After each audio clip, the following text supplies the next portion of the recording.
उसी को मैं देखता था। तो परिवहन मंत्री में घाटे में रोडवेज चलता था, मैं 200 करोड़ का प्रॉफिट दिया था। अब मैं चलता हूं सड़क पर तो केवल नहर देखता हूं कि नहर में भी सफाई है कि नहीं है, तेल तक पानी पहुंच रहा है कि नहीं पहुंच रहा है। क्योंकि मैं सिंचाई विभाग के मंत्री के नाते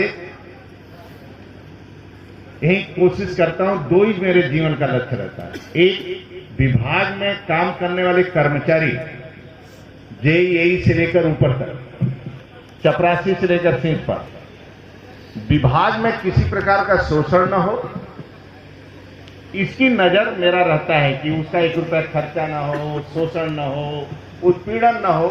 इसलिए राज्य के अंदर यही देखता हूं किसी अधिकारी का शोषण न हो ट्रांसफर पोस्टिंग में। दूसरा देखता हूं कि सभी अधिकारी और हम मिलकर जनता की सेवा करें। यदि तेल तक पानी नहीं पहुंचा और नहर में पानी का संचालन है नहीं पहुंचा, तब मेरा पारा गर्म होता है। फिर उसमें मैं बर्दाश्त नहीं करता। फिर कौन है, कैसा है, फिर वह सस्पेंड हो, लंबित हो, ये देखता है। क्योंकि जीवन का लक्ष्य है गरीब के खेत तक पानी देना, उसके गले तक पानी देना। और टीकाराम जी जो बोले हैं, मैं गारंटी से कहता हूं, साल 2 साल का है बस। नहीं तो गुरसराय में और झांसी जिले में, ललितपुर में, महोबा में और बांदा में, ये सभी जिलों में 24 घंटा साल भर चलने वाली नहरें शुरू होने वाली हैं। जैसा केन बेतवा जुड़ेगा, आप धान रोपिए। पहले एक फसल लोग लेते थे, एक फसल के लिए नहर बनी थी। अब 2 फसल लेते हैं लोग। अब 2 बार पानी देना पड़ता है, रबी और खरीफ। अब 3 बार फसल लेते हैं। कुछ तो किसान 4-4 फसल उठा रहे हैं, 4-4 बार नहर में पानी देना पड़ता है कई जिलों में, जिसमें हमारी नहर 15 दिन के लिए खाली नहीं रहती है। कुछ नहरें ऐसे हैं पूर्वांचल में, पश्चिम में, ब्रज में खाली नहीं रहती। यानी किसान इतना परिश्रमी है कि 4-4 फसल उठा रहा है। और इस कारण नहरों की 200 वर्ष पुरानी ऐसा नहरें हैं, तो नहरों का दुर्दशा, कहीं कट गई हैं, कहीं मोटी हैं। तो मैं लगा हूं कि एक आदर्श नहरें हमारी खड़ी हों और अच्छी नहरें हों। तो मैं सड़क पर चलता हूं तो केवल हमें नहर दिखाई देता है, इसके अलावा कुछ नहीं दिखाई देता है। सिंचाई में न मैं ठेका दिलवाऊं किसी को, न किसी का ट्रांसफर पोस्टिंग करें। केवल एक ही काम है मेरा, खेत तक पानी पहुंचाना, गले तक पानी पहुंचाना। तो अभी गले तक पानी में गुरसरा वालों को प्रॉब्लम होगा।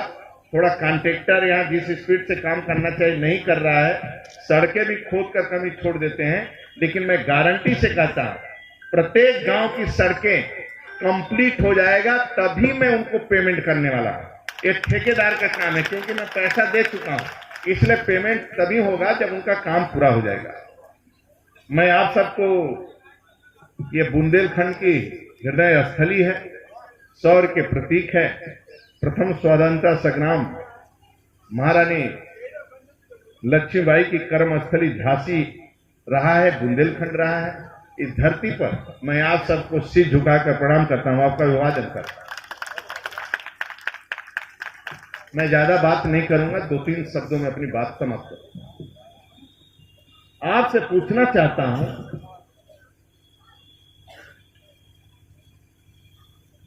सभी को छोड़ देना है, लेकिन मोदी योगी को मत छोड़ना। इसलिए मैं कह रहा हूं, मोदी योगी को मत छोड़ना। जिस सड़क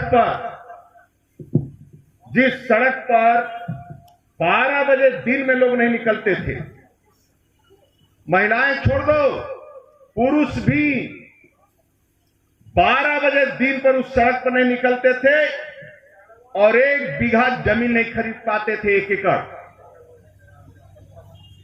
क्योंकि इतनी सस्ती जमीन थी। सस्ती रहते हुए भी कोई नहीं खरीदता था, क्योंकि डर था इस रोड पर जमीन खरीदेंगे तो हम ले पाएंगे कि नहीं ले पाएंगे। लेकिन मैं तो आज गारंटी से मैं कह सकता हूं, 12 बजे दिन नहीं, 12 बजे रात को भी कोई मां अपने बेटी के साथ गुरसरा से झांसी में निमंत्रण कर सकती है और शादी समारोह से वापस गुरसरा जा सकती है और 12 बजे रात को भी कोई छेड़ नहीं सकता है। ये शांति है। शांति है इसीलिए है कि योगी है। योगी एक रात के लिए मुख्यमंत्री हटा, फिर वही गुंडागर्दी, वही लूट खसोट। इसलिए सभी को छोड़ देना, माननीय मोदी जी और योगी जी को नहीं छोड़ना। इसमें 25 साल के से लेकर नीचे कितने बच्चे हैं जो बैठे यहाँ, जो 25 साल के कम उम्र के हैं? ऐसे कितने हाथ उठाओ तो मोटा मोटा लगभग बहुत लोग हैं। इनको ये मालूम नहीं होगा कि ताज में बम कब गिरते थे, श्रीनगर के चौक पर कोई भारत माता के जिंदाबाद कह सकता था कि नहीं, तिरंगा झंडा फहरा सकता था कि नहीं, राम जन्मभूमि बम फटते थे कि नहीं, ताज होटल में बम फटते थे कि नहीं, जीवन का कोई ठिकाना नहीं था, काशी विश्वनाथ में बम फटते थे, गुंडागर्दी चरम सीमा पर थी। लेकिन आज आदरणीय मोदी जी और योगी जी के आने के बाद उसी श्रीनगर चौक पर सेना पर न पत्थर फेंके जाते हैं, न बम फटता है, न ताज होटल में, न संसद में। आज तिरंगा झंडा श्रीनगर चौक में फहराया जाता है। आज भी बुंदेलखंड का कोई न कोई व्यक्ति वहां जाकर बर्फ पर खेल रहा हो। लाइट नहीं आती थी, बिजली नहीं आती थी, खाट पर ताऊ लोग बैठकर केवल पंखा चलाते थे। रात में ट्यूबवेल पर पानी भरने नहीं जाते थे, लाइट नहीं आती थी।